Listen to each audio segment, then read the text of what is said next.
Hello friends, कैसे हैं आप सब। मैं हूं कमलेश तिवारी। मेरे इस यूट्यूब चैनल पर आपका हार्दिक स्वागत है। आज हम बात करने जा रहे हैं कक्षा 10 की त्रिकोणमिति के अनुप्रयोग, जो कक्षा 10 की प्रश्नावली है। हम दोस्तों उदाहरण से ही चलेंगे और उदाहरण सहित सोल्व करते हुए चलेंगे। तो बात करते हैं हम आज उदाहरण नंबर 2 की। पिछले वीडियो में मैंने उदाहरण नंबर 1 को कंप्लीट कर लिया था। आज हम बात करेंगे उदाहरण नंबर 2 की। तो चलते हैं उदाहरण नंबर 2 पर। उदाहरण नंबर 2 कहता है, एक बिजली मिस्त्री को एक 5 मीटर ऊंचे खंभे पर आ गई खराबी को मरम्मत करनी है। मरम्मत का काम करने के लिए उसे खंभे के शिखर से 1.3 मीटर नीचे एक बिंदु तक पहुंचना चाहता है। यहाँ तक पहुंचने के लिए उपयुक्त सीढ़ी की लंबाई कितनी होनी चाहिए, जिससे कि क्षैतिज 60 डिग्री के कोण से झुकने पर वह अपेक्षित स्थिति तक पहुंच जाए। और यह भी बताइए कि खंभे का पाद बिंदु कितनी दूरी पर सीढ़ी के पाद बिंदु से होना चाहिए। अर्थात आपने प्रश्न एक पढ़ लिया होगा, स्क्रीनशॉट ले लेना, अदरवाइज उदाहरण नंबर 2 है किताब का। अब देखिए, मैं इसको प्रश्न को डायग्राम के माध्यम से समझाता हूँ।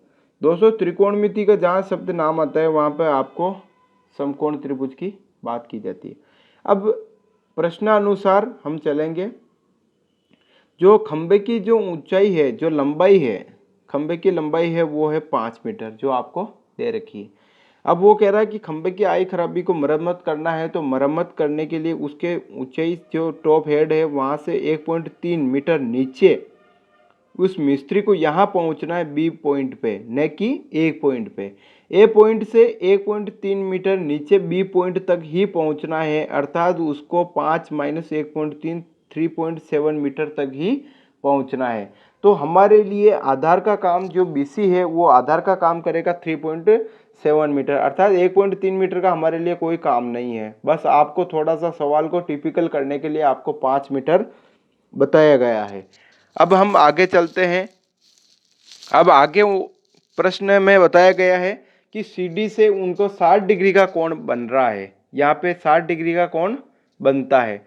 तो अब देखते हैं आप, तो जो 60 डिग्री का कोण बनता है उसमें क्या होता है कि इसमें कहा गया है कि सीडी की जो लंबाई है वो कितनी होगी और एक सीडी जो है वो खंबे से कितनी दूरी पर वो रहेगी और एक सीडी की लंबाई कितनी होगी। तो दोनों ज्ञात करना है। तो दोस्तों, सबसे पहले आपको ये देखना है कि क्या दे रखा है और क्या ज्ञात करना है। क्या दे रखा का अर्थ है आपको क्या दे रखा है, आधार दे रखा, लंब दे रखा है और कर्ण ज्ञात करना। आधार का यहाँ पे कोई रोल नहीं है। तो लंब बटा कर्ण, लंब बटा कर्ण या कर्ण बटा लंब। लंब बटा कर्ण साइन थीटा होता है, तो मैं साइन का अनुपात लेता हूँ। लंब क्या होगा, बीसी, ये आ गया बीसी, और बटा कर्ण क्या होगा, बीडी, तो ये आ गया कर्ण बीडी। लंब बटा कर्ण साइन 60 होता है। साइन 60 मतलब बीसी का मान कितना आ रहा है 3.7, बीडी का मान है ये, बीडी कुछ नहीं है तो आपने बीडी ही लिख दिया। साइन 60 की वैल्यू होती है 3.2, तो मैंने 3.2 लिख दिया है। अब हम आगे चलते हैं। त्रिकोणमितीय अनुपात में जैसे कि मैंने यहाँ क्रॉस मल्टीप्लाई किया तो 2 का गुणा 3.7 से होगा और BD का गुणा रूट 3 से होगा। तो 3.7 इंटू 2 अपॉन रूट में 3 आ गया और इसको सोल्व करने पर 4.28 मीटर आ गया। सोल्व कैसे किया, क्योंकि BD का गुणा रूट 3 से हो रहा तो यहाँ पे रूट 3 BD से गुणा होगा। जब बराबर के इधर रूट 3 को भेजेंगे तो वो भाग में आ जाएगा, इसलिए रूट 3 भाग में आ गया। तो इसका आंसर हो गया 4.28 मीटर। अर्थात जो CD की जो लंबाई होगी वो कितनी होगी, 4.28 होनी चाहिए। अब इसके बाद में वो बता रखा है यहाँ पे कि बिंदु C से बिंदु D के बीच की दूरी कितनी होगी। अर्थात C से D के बीच की दूरी कितनी होगी, मतलब जो खंबा है ये वो खंबे का बॉटम पॉइंट है और जो CD है ये इसका बॉटम पॉइंट। दोनों पाद बिंदु अर्थात बॉटम पॉइंट के बीच में, मतलब CD खंबे से कितनी दूर रखी जानी चाहिए। तो इसको सोल्व करने के लिए मेरे को अब आधार तो लंब तो दे रखा है, मेरे को ज्ञात करना है आधार। मेरे को कर्ण की कोई आवश्यकता नहीं है, तो मैं ऐसा फॉर्मूला देखूंगा जिसमें लंब आधार हो या आधार बटा लंब हो। तो आधार बटा लंब किस में होता है? आधार बटा लंब किस में होता है? कोट थीटा का फॉर्मूला होता है त्रिकोणमितीय अनुपात। तो देखिए इसको सोल्व करने पर क्या होता है, आधार बटा लंब सोल्व करिए तो आधार तो हो गया इसका, आधार क्या होगा DC या CD, और लंब हो गया इसका BC। DC as it is रहेगा और BC कितना आएगा 3.7 मीटर। अब आप कोट 60 की वैल्यू देखिए, कोट 60 को रखते हैं अपन, कोट 60 बराबर DC अपॉन 3.7। कोट 60 की वैल्यू होती है 1/√3 बराबर DC अपॉन 3.7। DC बराबर क्या होगा, DC को गुणा करो √3 से, या √3 को एज इट इज रहने दो और आप ऐसा करो 3.7 को 1 से गुणा कर दो। तो 3.7 को 1 से गुणा किया तो 3.7 आ गया, और √3 नीचे ही है, तो इसको सोल्व करने पर 2.14 मीटर आता है लगभग। तो अर्थात 2.14 मीटर क्या है, उस सीडी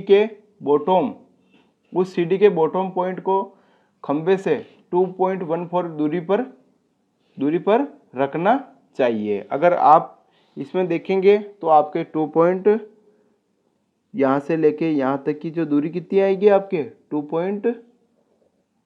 पेन नहीं चल रहा है, 2.14 मीटर ये दूरी आएगी। अब देखिए इसमें हम इसको कोट के द्वारा भी सोल्व कर सकते हैं, पर कोट के द्वारा सोल्व करेंगे तो टेंजेंट 30 की वैल्यू चाहिए। टेन 30 की वैल्यू भी 1.1/√3 ही आती है। तो इस प्रकार से आप इसको भी टेन के द्वारा भी सोल्व कर सकते हैं, कोट के द्वारा भी सोल्व कर सकते हैं। मैं आशा करता हूँ ये सवाल आपको समझ में आया होगा। चलते हैं अब उदाहरण नंबर 3 की ओर। उदाहरण नंबर 3 क्या कहता है, 1.5 मीटर लंबा एक प्रेक्षक एक चिमनी से 28.5 मीटर दूरी पर स्थित है। उसकी आंखों से चिमनी के शिखर का उन्नयन कोण 45 डिग्री है। चिमनी की ऊंचाई ज्ञात कीजिए। बहुत ही शानदार गजब का सवाल है, मोस्ट इम्पोर्टेंट एग्जाम की दृष्टि से बहुत ही बढ़िया।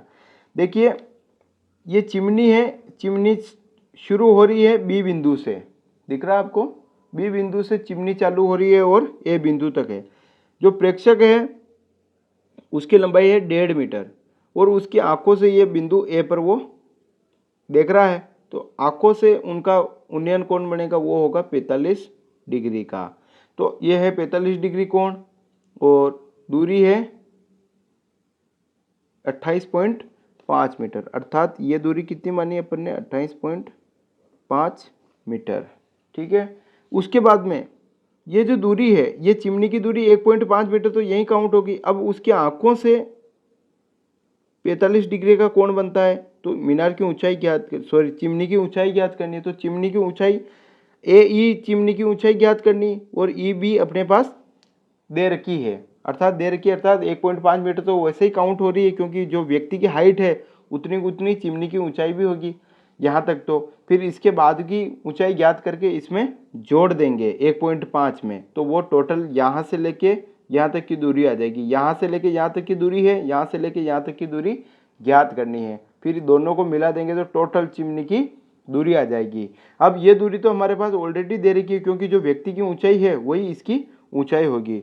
तो इसके बाद में अपन क्या करेंगे कि अब देखिए यहाँ पे ए बी आपको बता रखा है, ए बी क्या होगा, ए बी बराबर A E plus B E, A B बराबर ए ई प्लस बी ई, ये टोटल चिमनी की ऊंचाई हमको ज्ञात करनी। ए ई क्या है ज्ञात करना है, बी ई क्या है 1.5 मीटर।